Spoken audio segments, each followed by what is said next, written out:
23년은 우리가 새 지경을 넓혀라. 그래서 첫째 주는 기도의 지경을 넓혀라. 두 번째는 말씀의 지경을 넓혀라. 라는 말씀의 제목으로 우리가 우리의 그 지경을 믿음의 지경을 넓혀가는 말씀을 듣고 나누었습니다.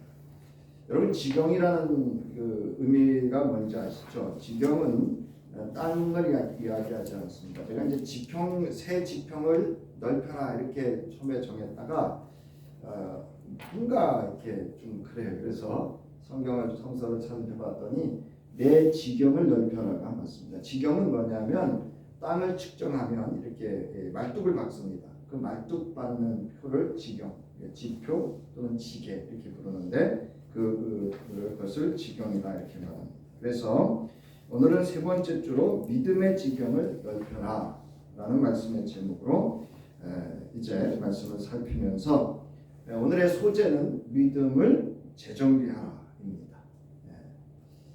저희 이제 교회 차량에 불이 들어왔어요. 불이 들어와 있는데 저희 조카가 어느 날 이제 배추 이제 거들어 왔다가 여삼촌 불이 들어왔는데 점검해야죠 그러더라고요. 그래서 아니 갔었어. 정비소에 갔었는데 뭐 기계 요즘은 이렇게 측정하잖아요. 컴퓨터로 측정해 보더니 이상이 없대. 뭐 지금까지 타는데 이상이 없어. 괜찮겠지 뭐 이렇게 탔어요. 그런데 근래에 시동이 잘 안 걸려요.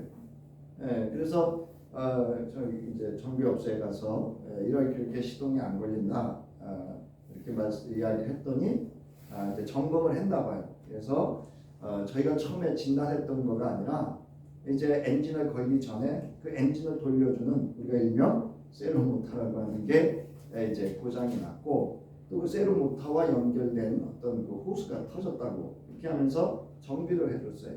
저는 이제 아무 생각 없이 차를 끌고 왔는데 어느 순간 보니까 그 표시가 없어진 거예요. 그리고 이제 차가 언덕으로 올라가려면 뭔가 힘에 붙였어요. 몇 분만 차에 한 두세 분만 타고 언덕 올라갈 때 힘에 붙였는데 요즘은 시동도 잘 걸리지만 차 힘도 복원이 됐어요. 그래서 차가 아주 이렇게 힘있게 언덕도 잘 올라갑니다. 이게 이제 우리가 점검과 정비가 주는 그런 뭐 우리말로 하면 이제 수리죠. 그래서 정비 후에 회복되어진 그래서 그것이 가지고 있는 고유의 에너지를 잘 활용할 수 있는 것을 우리가 알 수가 있습니다. 그래서 오늘은 나의 믿음을 재정비하라. 믿음의 새 지경을 넓히기 위해서 우리에게 필요한 것은 먼저 나 자신의 믿음, 우리가 말하는 신앙에 대해서 점검이 필요합니다. 자, 여러분 믿음은 스스로 만들어낼 수 있는 것이 아닙니다. 내가 결단하고 노력한다고 해서 생기는 것도 아닙니다. 지금 무슨 얘기를 하시나 지금 그럴 겁니다. 여러분 믿음은 위로부터 오는 것입니다.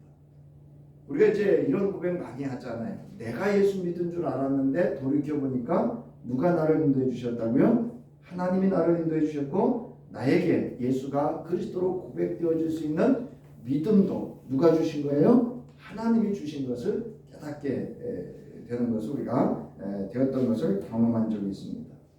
자, 여러분 믿음은 하늘로부터 오는 은혜로 주어지는 선물입니다.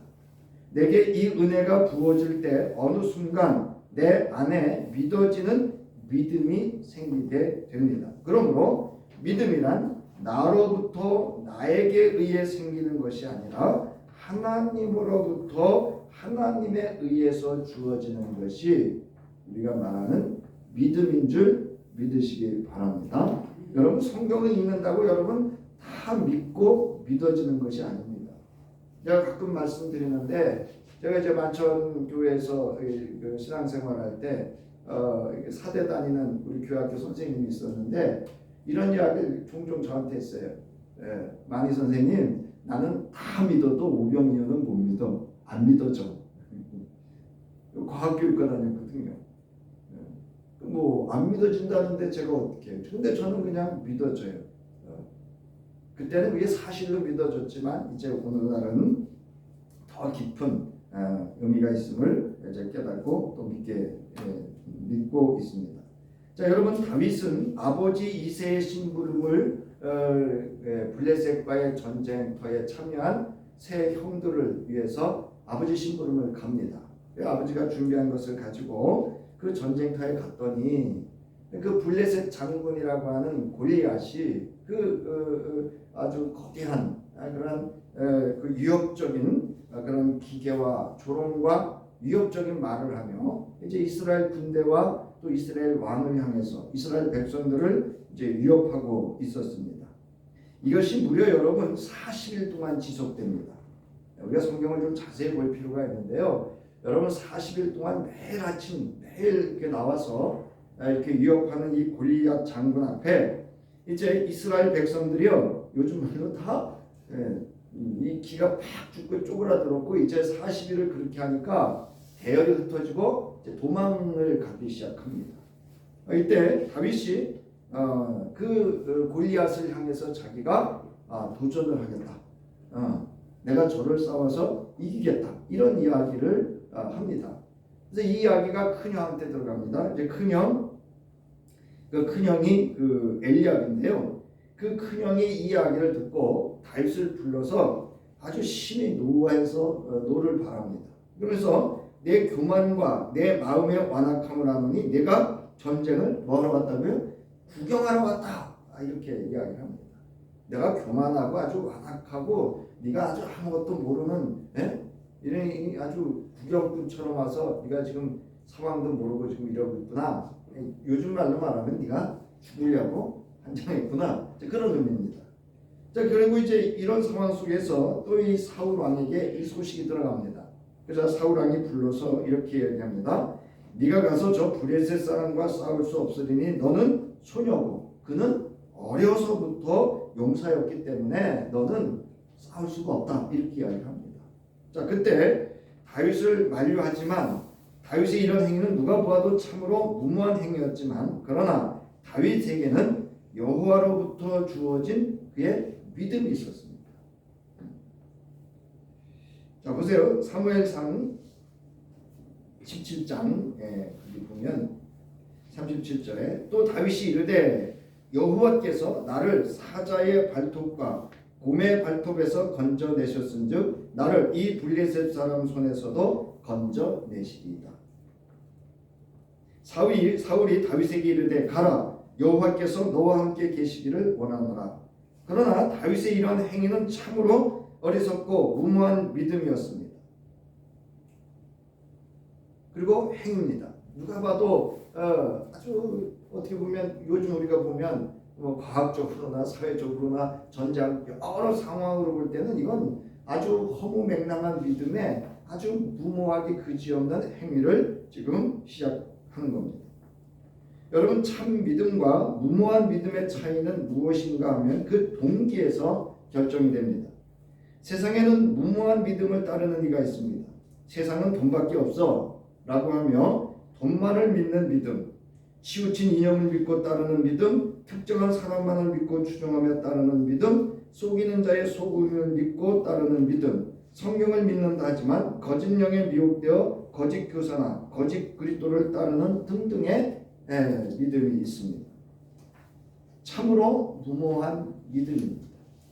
그러나 다윗의 이러한 담대한 믿음은 그의 고백과 선언에서 알 수 있듯이 하나님으로부터 주어진 것이었고 하나님으로부터 경험되어진 믿음이었음을 알 수 있습니다. 여러분, 하나님이 주신 믿음으로 하나님을 경험할 수 있습니다. 여러분, 내가 믿는 믿음으로 하나님을 경험하는 것 같은데요, 그거는 아닙니다. 여러분, 하나님이 주신 믿음이래야 하나님이 하신 일을 하나님이 하신 일로 경험되어짐을 여러분 믿으시기 바랍니다. 자, 사무엘상 17장 45절부터 46절에 보면 다윗이 블레셋 사람에게 이르되 너는 칼과 창과 단창으로 내게 나오거니와 나는 만군의 여호와의 이름 곧 네가 모욕하는 이스라엘 군대의 하나님의 이름으로 네게 나아가노라. 오늘 여호와께서 너를 내 손에 넘기시리니 내가 너를 쳐서 내 목을 베고 블레셋 군대의 시체를 오늘 공중의 새와 땅의 들짐승에게 주어 온 땅으로 이스라엘의 하나님이 계신 줄 알게 하겠고 또 여호와의 구원하심이 칼과 창에 있지 아니함을 이 무리에게 알게 하리라. 전쟁은 여호와께 속한 것인즉 그가 너희를 우리 손에 넘기시리라. 무슨 말씀을 드리고자 하는가 하면 지금 이 다윗은요 자신의 믿음에 대해서 정비가 잘 돼 있었다는 것을 알 수 있습니다. 그러니까 어떤 상황에서도 자신이 가지고 있는 모든 것에 그 어떤 결정과 행위가 어디로부터 나올 수 있는 준비가 되어져 있냐면 하나님으로부터 받은 믿음으로부터 나올 수 있는 그런 준비가 되어져 있음을 우리가 알 수가 있습니다.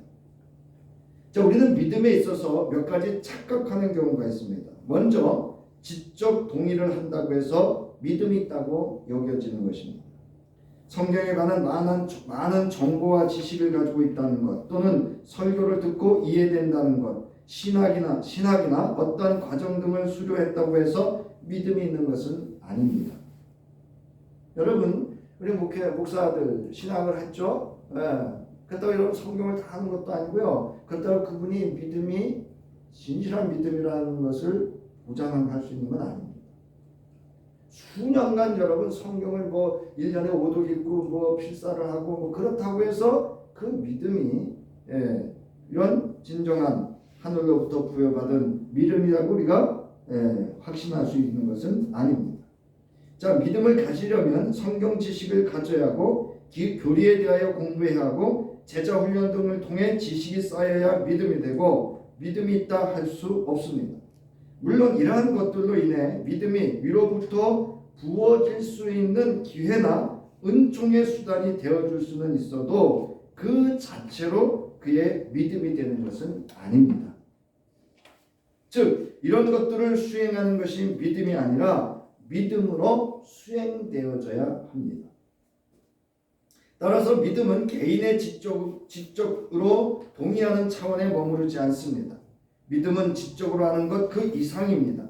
믿음은 지적인 영역을 초월하는 능력입니다. 즉 위로부터 은혜의 선물로 주어진 그 믿음이 들어가면 마음이 바뀌고 태도가 바뀌고 가치관이 바뀌고 삶의 방식이 바뀌게 됩니다. 그러므로 따라하시기 바랍니다. 믿음은 실력이 아니라 뭘까요?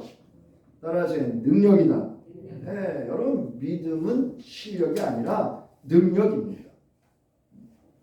예수님 말씀하셨잖아요. 저자씨만한 믿음이 있어도 어떻게 한다고요? 이 산을 들어 어떻게 한다고요? 저 바다에 던지십시오. 자, 그 다음에 여러분 긍정적인 생각을 한다고 해서 그것을 믿음이라 할 수 없습니다. 우리 한국교회가요 이 긍정적인 사고 때문에 오염이 많이 됐습니다. 긍정적인 사고와 긍정적인 생각과 믿음을 분별을 했어야 되는데 이거를 일치시켜 버렸습니다. 그래서 긍정적인 생각을 하는 것이 마치 믿음이 좋은 것처럼 착각하도록 만들었습니다. 자, 여러분 긍정적인 생각을 믿음이라고 착각하기도 합니다. 성서의 언어는 믿음을 갖게 하는 믿음의 언어이지 긍정적인 생각을 갖도록 하는 긍정적인 언어가 아닙니다. 여러분 성서의 언어가 여러분 긍정적인 생각인가요? 능력 있는 하나님의 말씀인가요? 여러분 믿음의 언어지 긍정적인 언어가 아닙니다. 여러분 할 수 있거든이 무슨 말이냐 했을 때 우리 이제 그 복음 선가도 있었어요. 할 수 있다 하시는 있는 말이 있잖아요. 이게 긍정적인 생각으로 해석을 해버리면요 할 수 있다를 누가 하는 거예요? 긍정적인 생각은 내가 하는 겁니다. 그다음 믿음의 언어는 할 수 있다 그러면 누가 하시는 거예요? 하나님이 하시는 언어입니다. 믿습니까? 이제 구분이 되세요? 믿음을 가진 이가 긍정적인 생각과 긍정적인 말은 할 수 있지만 그것이 곧 믿음의 생각과 믿음의 언어는 아닙니다. 믿음의 생각과 언어는 하나님의 생각으로 하나님의 언어로 말하는 것입니다. 긍정적인 생각과 언어는 한 개인의 자기 신념의 그 동기가 있기 때문입니다. 자기 신념과 자기 확신으로 믿는 것은 성서가 말하는 믿음이 아닙니다. 긍정적인 생각과 믿음은 분명 다릅니다. 그러므로 신자는 이에 대한 우리가 일명 변별력이라고 되죠. 예, 그리고 또 분별력이라고도 하는데 우리는 영적 분별력을 가져야 돼요. 그 다음에 교회에서 오랜 동안 봉사하고 담임 목사하고 친하고 장로와 친하고 누구하고 친하고 어느 교회 목사하고 친하고 많이 안다고 해서 즉 자신의 신앙 경력과 지인의 신앙 친밀도로 자신이 믿음이 있고 좋은 믿음이라고 착각하는 경향이 있다고. 제가 오해하지 말고 들으세요. 우리 모든 교우들은 적당한 거리를 다 제가 두고 있습니다. 여러분 목회자하고 너무 친한 게 여러분 신앙 아닙니다. 친하면 좋죠. 근데 여기서 말하는 친한 것도 우리가 흔히 말하는 예수 그리스도 안에서 친해야 됩니다. 친밀감을 가져야 돼요. 그 이상 그 이하가 돼서는 안 됩니다. 무슨 얘기인지 아시겠죠?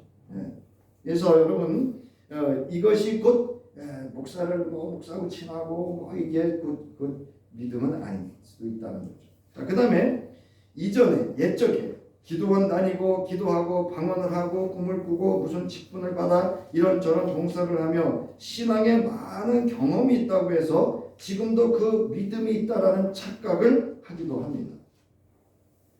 그렇게 신실하고 충실하고 하나님의 은혜와 사랑에 기뻐하고 감사하며 하던 그 믿음이 어느 순간 아침 안개 거치듯이 내 안에서 사라졌을 수도 있다는 것을 우리는 알아야 합니다.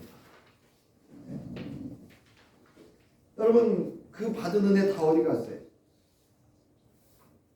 이제 그러잖아요. 저도 왕년에 다 해봤다고. 왕년 얘기하시면 저도 제가 안 해서 그러죠. 청년 때부터 은혜 받은 얘기하고 뭐 신앙의 경험 얘기하고 이렇게 하면요. 저희 한 3박 4일 밤새서도 할 수 있어요. 여러분 믿음은 지금 깨어 살아있어야 합니다. 믿음은 여기 지금 하나님 앞에 깨어 존재하고 그 말씀을 살아낼 때 그 믿음이 믿음인 줄 믿으시기 바랍니다. 자, 여러분 성서는 믿음이란 무엇인가에 대한 정답을 말해주고 있지 않습니다. 제가 정답이라 그랬어요. 믿음으로 살았던 사람의 삶의 모습을 보여주고 있습니다. 즉 믿음을 가진 사람은 이렇게 살았다라는 것을 기록하고 있습니다. 여러분 믿음은 이것이다. 성서는 이렇게 딱 정해놓지 않았습니다. 여러분 그걸 잘 아셔야 돼요. 그래서 창세기의 믿음과 요한계시록의 믿음이 다루다르면 또 저게 헷갈리실 것 같은데 그 의미가 이렇게 상황과 그 믿음의 사람들에 따라서 다른 것을 알 수가 있습니다. 자, 믿음을 가진 사람은 이렇게 살았다는 것을 기록하고 있는데요. 그 중에 한 사람, 오늘 본문에 바로 아브라함입니다. 믿음이란 무엇인가에 대한 믿음으로 살았던 사람의 삶의 모습에 대하여 기록하고 있는 히브리서 11장 1절로부터 40절 중에서 8절로부터 19절 총 12절에 걸쳐서 저자가 언급하고 있는 믿음의 사람이 바로 아브라함입니다. 그리고 저와 여러분이 잘 알듯이 아브라함은 뭐의 조상이라고 하죠? 믿음의 조상이다 이렇게 말합니다. 그래서 여러분 믿음이 무엇인가를 아시려면 여러분 아브라함의 창세기 12장부터 아브라함에 대해서 여러분이 잘 살펴봐야 합니다. 이게 아브라함의 믿음인지 하나님이 부어주신 믿음인지를 이 창세기 12장 아브라함의 믿음을 통해서 우리가 살펴볼 필요가 있습니다. 자, 오늘은 본문과 함께 아브라함이 어떤 믿음의 삶을 살았는지를 살펴보면서 우리의 믿음도 살펴서 2023년 한 해 믿음의 새 지경을 넓혀보고자 합니다. 자, 우리가 믿음의 새 지경을 넓히려면 먼저 무엇보다 어떻게 하여야 하느냐 하는 것입니다. 첫 번째, 자기의 신앙에 대한 물음을 통하여 자신의 신앙을 점검해야 합니다. 여러분, 정비를 하려면 뭐가 필요하죠? 진단이 필요하죠. 점검이 필요합니다. 내가 믿는 대상이 누구인지를 여러분 물어야 합니다. 늘 물어보셔야 돼요. 오늘 본문에서 아브라함은 자신에게 말씀하신 즉 믿음의 대상이 된 여호와가 누구인지에 대한 물음이 없습니다. 여러분 이거를 걸 잘 살펴보셔야 돼요. 그냥 가라고 말씀하시니까 그냥 가요. 당신은 누굽니까? 모세는 어떻게 했어요? 물었죠. 예. 저기 내가 가서 당신이 누군지 얘기를 해야 되는데 당신은 누굽니까? 이렇게 묻잖아요. 내가 그 믿어야 되고 내가 가서 그 사명을 감당해야 될 당신이 누군지를 내가 말을 해야 되니까 라고 묻습니다. 여러분, 내가 믿고 있는 나의 믿음의 대상이 어떠한 정체성으로 존재하고 있는지를 여러분 점검해야 됩니다. 주 여호와 하나님은 누구신가? 예수 그리스도는 누구신가? 나는 누구이고 나의 예배의 대상은 누구인가 등등에 대해서 여러분 점검해 보셔야 됩니다. 나의 믿음의 대상이 어떠한 존재인지, 나의 믿음의 대상이 누구인지를 알고 대답할 수 있어야 합니다. 이를 묻지 않고 무조건 믿습니다 하고 내가 믿고 싶은 것만 믿고 원하는 것만 얻으려고 하는 기복신앙적인 자기중심적 믿음에 빠질 수 있기 때문에 그렇습니다. 믿음의 대상이 누구인지를 알고 그 존재성을 믿는 것이 아니라 내가 믿고 싶은 형상을 만들어 자기가 믿고자 하는 것만 믿는 자기 신념을 믿음으로 착각하고 있을 수 있다는 거예요. 그래서 여러분, 이런 분들이 위험해요. 나는 믿음이 좋아. 이런 분들이 위험해요. 뭐 이것도 여러 번 이야기했지만요. 여러분 장례식장에 갔다 오고 결혼식장에 갔다 와가지고 조의금도 내고 축의금도 내고 밥도 먹고 와가지고 기껏 집에 와서 물어요. 오늘 돌아가신 분이 누구래? 오늘 결혼하신 신랑 신부가 누구래? 이름도 몰라. 오늘 예배를 했어요. 예배를 했는데 하나님이 누군지도 모르고 예수 그리스도가 누군지도 모르고 성령이 누군지도 모르고 내가 믿는 대상이 누구인지를 알지 못하면 그 믿음의 대상을 믿음으로 만날 수 없고 경험할 수 없습니다. 여러분, 오늘도 이 공간 안에 같이 있지만 함께 있지만 어느 분은 말씀 속에서 또는 예배의 찬송과 기도 속에서 봉헌하는 순간에 하나님을 믿음으로 경험할 수 있습니다. 이 다 경험이 다릅니다. 그 다음에 두 번째로 내가 왜 믿는가를 여러분 물어야 합니다. 본문의 아브라함은 자기 스스로에게 여호와를 왜 믿어야지 하는지에 대한 물음이 없습니다. 이는 아브라함 자신과 하나님의 존재성에 대한 깊은 성찰과 깨달음이 없기 때문에 그렇습니다. 이제 뭐 하나님을 만나가지고 막 시작하는 아브라함이 하나님을 왜 믿어야 되는지 뭐 알겠어요? 그래가지고 어떻게 하는지 아세요? 자기가 가고 싶은 대로 합니다. 자기가 하고 싶은 대로 하고 자기가 살아왔던 삶의 방식대로 합니다. 누가 만약 당신은 예수를 왜 믿느냐라고 묻는다면 무엇이라 대답하시겠어요? 권사님 예수 왜 믿으세요? 집사님 예수 왜 믿으세요? 누가 물으면 우리는 뭐라고 답할까요? 여러분, 나는 예수를 믿는가라는 왜 믿는가라는 물음에 대한 점검이 있어야 합니다. 이는 믿음의 대상과 나의 관계성을 묻는 것입니다. 내가 믿는 대상과 나는 어떠한 관계인지 이것은 믿음의 대상을 부르는 칭호에서 알 수 있습니다. 여러분, 내가 지금 나의 믿음의 대상이 나와 어떤 관계인지는 여러분이 그 믿음의 대상을 어떤 호칭을 사용하느냐에서 알 수 있습니다. 예수께서 제자들에게 물으십니다. 너희는 나를 누구라 하느냐? 이에 때 베드로는 주는 그리스도시요 살아계신 하나님의 아들이십니다. 이렇게 대답했습니다. 여러분, 이 나의 믿음의 대상과의 관계가 애매모호해지면 여기 가서 기웃, 저기 가서 기웃대며 방황하며 신앙의 배반까지 하게 됩니다. 여기 가서 기웃, 저기 가서 기웃, 점치고요, 타로 가고요, 타로 있죠. 그거 보고요, 운세 보고요, 기웃거린다. 성서는 이를 영적 간음이라고 합니다. 타락했다고 합니다. 이는 생명을 파는 것이고 사랑을 파는 것이고 언약을 파기하는 신의를 저버린 배신의 행위로 성서는 말하고 있습니다. 지금 나 스스로에게 물어봐야 합니다. 내가 믿는 예수 그리스도는 누구이신지, 나와 어떤 관계를 맺고 있는지를 우리는 물어야 합니다. 그리고 왜 그 예수 그리스도를 내가 믿어야 하는지도 점검해 봐야 됩니다. 자, 그리고 어떻게 믿어야 하는가를 물어야 합니다. 아브라함은 자신을 부르고 가라 말씀하신 하나님을 어떻게 믿어야 하는가에 대한 물음이 없어요. 여기 지금 뭐 어떻게 보면 정신이 없습니다. 그러므로 자신의 눈에 보이는 대로 지금까지 살아왔던 삶의 방식대로 살아갑니다. 이는 나의 믿음의 대상이 원하는 삶의 방식이 무엇인지에 대한 물음입니다. 여러분, 사사시대에는 자기 소견대로 믿고 행하였다 이렇게 말하고 있습니다. 여러분, 우리가 어떻게 믿어야 하는지를 여러분 물어보셔야 돼요. 자기 점검이 필요합니다. 여러분, 내가 믿는 그 하나님, 내가 믿는 예수 그리스도를 누구를 이렇게 모방하고 카피하고 흉내내고 이래서는 안 됩니다. 내가 묻고 내가 점검하면서 나의 생각과 삶의 방식을 정해서 믿어야 합니다. 사사기 21장 25절에 보면 그때 이스라엘에 왕이 없으므로 사람이 각기 자기의 소견에 옳은 대로 행하였더라 이렇게 되어 있습니다. 여기서 소견이라는 말은 히브리어로 눈이라는 뜻입니다. 눈. 그래서 사람이 눈에 보이는 대로 했다는 거예요. 이게 무슨 얘기냐면 눈에 보이는 대로 자기 느껴지는 대로 자기 생각나는 대로 이게 옳다고 생각하면 했다는 얘기예요. 여러분, 우리도 이렇게 한다는 거예요. 이렇게 한다.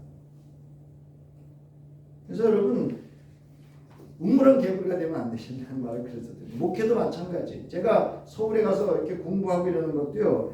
신학 교수들한테 다시 이렇게 가서 공부하고 이러는 것도요. 우물안 개구리가 안 되려고 그래요. 지금은 신학이나 또 성경 해석이나 성경에 대한 모든 자료나 배경이나 이런 것들이 연구가 아주 잘 되어 있습니다. 깊이 되어 있습니다. 여러분, 목회도 그렇고 우리 신앙도 그렇고 우리 인생의 삶도요. 내 눈에 보이는 대로 행동하고 느끼는 대로 행동하고 그렇게 믿어서 안 됩니다. 오늘날도 각기 자기 소견대로 믿고 행동하는 이들이 의외로 있습니다. 자기의 느낌대로 자신이 알고 있고 경험한 것으로 해석하고 판단하고 행동하여 믿으려고 합니다. 이런 이에게 나타나는 현상은 자신이 옳다고 여깁니다. 그래서 누군가 자신의 마음을 상하게 하거나 말을 듣지 않거나 자신에게 무관심하고 소홀히 여기는 것 같은 느낌이 오면 슬머니 안 보여요. 제가 잘 쓰는 표현 보따리 호울랑 싸웁니다. 안 보여요. 뒤에서 상대방을 헐뜯고 비방하고 판단하고 헤아리고 정죄하면 자기 느낌대로 믿고 자기의 소견에 옳은 대로 행하며 자기 의에 빠져 있습니다. 그냥 자기는 다 옳아. 나는 내 소견대로 믿고 있지는 않은지 아니면 믿음의 대상이 원하는 삶의 방식대로 믿고 있는지를 즉 예수 그리스도를 지금 어떻게 믿고 있는가를 직시하고 믿음의 과정에 대해서 여러분 점검해 봐야 됩니다. 이게 왜 중요하냐면요. 따라하시기 바랍니다. 삶의 방식이 안 바뀌면 하나님의 새로운 일을 경험할 수 없다. 여러분, 나는 안 변해. 내 안 변하는지 아세요? 내 태도와 삶의 방식이 안 변해서 안 변하는 거예요. 제가 그래서 유기성 목사님 책을 한 권 샀어요. 주 안에서 변합니다. 그 다음에 믿음의 결과에 대해서 여러분 점검해야 합니다.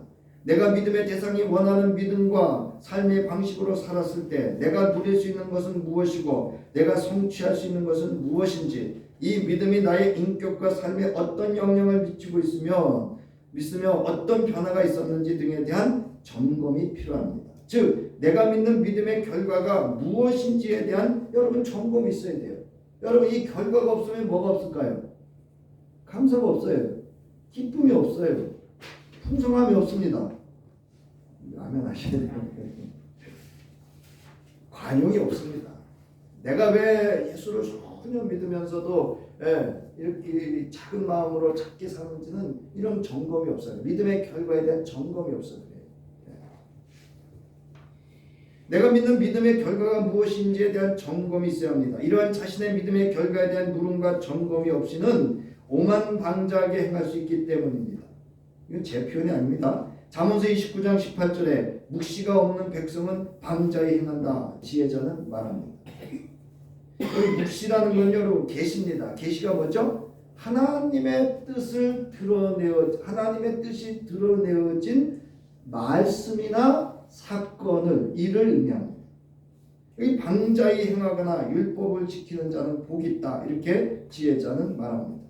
여기 묵시라는 말은요. 이걸 우리가 비전 이렇게 해가지고 또 이거를 또 긍정적인 생각으로 바꿔가지고 또 가르쳐놨어요. 그래가지고 또 이 비전을 마치 자기 꿈을 이루게 하여 하나님을 수단으로 사용하려고 하는 그런 신앙을, 긍정적인 사고를 심어놨죠. 그거 아닙니다.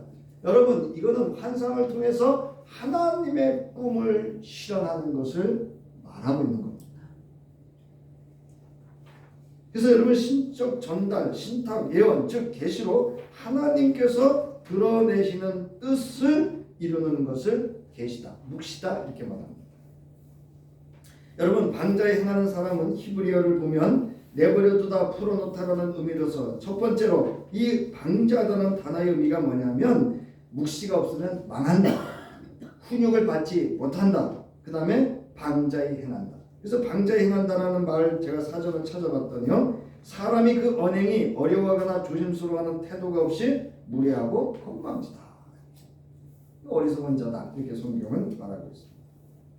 여러분, 이러한 그 신앙의 결과에 대한 점검이 없을 때 그에게는 하나님의 말씀을 받을 수 있는 믿음의 그릇, 즉 태도를 가질 수 없기에 하나님을 두려워하지 않고 거만과 무례한 태도로 이웃을 대할 수 있습니다.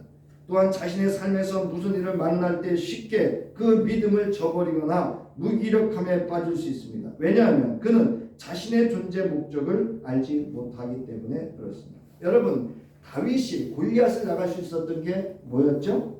그가 경험했던 믿음의 결과였습니다. 그가 양을 돌볼 때 뭐라고요? 사자가 왔고 와서 해칠 때 자기가 나가서 그것들과 대하여 싸울 때 어떻게 했다고요? 하나님이 지켜주시고 보호해 주시고 구원해 주심을 경험했던 신앙의 결과에 대한 점검이 있었기 때문에 그 믿음을 더할 수 있었습니다. 여러분, 2023년 한 해 지금까지 살아오면서 내게 베풀어 주신 하나님께서 베풀어 주신 믿음의 결과 위에 믿음을 더하셔서 믿음의 능력으로 하나님의 큰 역사를 경험할 수 있는 한 해 될 수 있기를 주님의 이름으로 축원합니다. 자, 여러분, 믿음의 결과는 뭐냐라는 겁니다. 성선을 이룰 하나님의 뜻이라고 합니다. 하나님의 뜻을 이 땅에서 믿음의 사람의 삶 가운데서 이루어내는 것이 바로 믿음의 결과입니다. 즉 믿음의 결과란 하나님의 뜻을 이루는 것인데 그것이 결국은 하나님의 사람, 즉 믿음의 사람의 삶을 통해서 이루어졌다는 겁니다. 근데 우리는요, 자꾸 믿음을 내가 원하는 것을 이루는 게 믿음인 줄 알아요. 그래서 그 결과로 하나님을 영광스럽게 한다고 하는데, 여러분, 하나님을 영광스럽게 하는 일은요, 나 자신의 믿음을 통해서 하나님이 이루고자 하시는 그 뜻을 성취해서 하나님이 드러나는 것이 하나님의 영광인 줄 믿으시기 바랍니다. 이게 성서의 말씀의 기준입니다. 여러분, 히브리서 11장에 보면은요, 11장에서 증언하는 믿음으로 산 이들의 믿음의 결과임을 증언하고 있는데요. 1절부터 쭉 보다 보면 4절부터 이렇게 나옵니다. 믿음으로 아벨은, 믿음으로 노아는, 믿음으로 아브라함은, 믿음으로 야곱은, 믿음으로 사라는, 이렇게 나옵니다. 믿음으로 산 사람들의 삶을 통해서 그 결과로 누가 드러났죠? 하나님의 뜻이 성취됐습니다. 히브리서 기자는 하나님을 기쁘시게 하는 것은 믿음이라고 하였습니다. 즉 믿음으로 산 자의 믿음의 결과를 통해서 하나님의 뜻을 이루셨기 때문입니다. 여러분, 내 믿음이 나의 뜻과 소원만을 이루는 믿음이라고 한다면 여러분, 그거는 신념이에요. 물론 하나님이 그것도 이루어 주셔요. 왜냐하면 그거를 아주 이렇게 배제하는 게 아닙니다. 그것만 할 때 문제입니다. 근데 그런 것들을 원하는 거 쉽게 해서 한나가 원하는 거 들어주셨잖아요. 그죠? 네? 한나가 원하는 아들을 주셨잖아요. 그런데 그 아들을 통해서 하나님은 뭐예요? 사무엘이라고 하는 일을 통해서 하나님의 뜻을 이뤄갔다라고 하는 겁니다.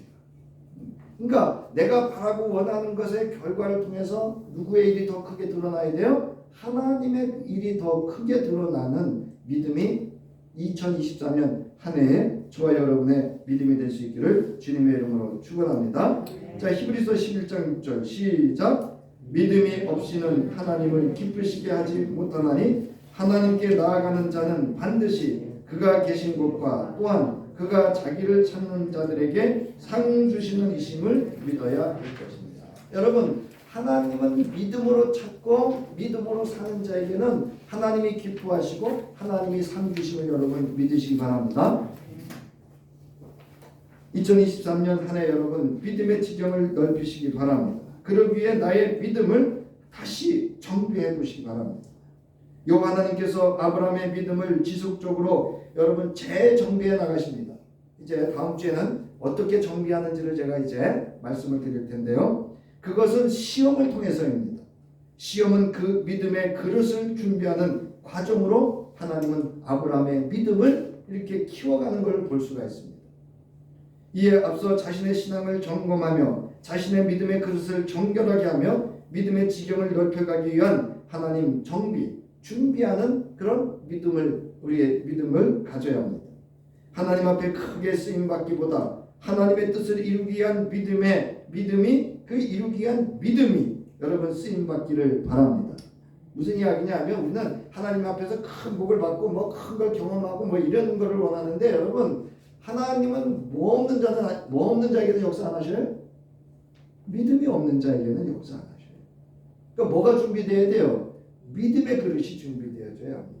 그러니까 지경을 넓히려면 첫째 그릇을 뭐 해야 돼요? 깨끗하게 해야 돼요. 정비해야 됩니다. 그러면 그릇을 작은 그릇으로 만들어야 돼요? 큰 그릇으로 만들어야 돼요?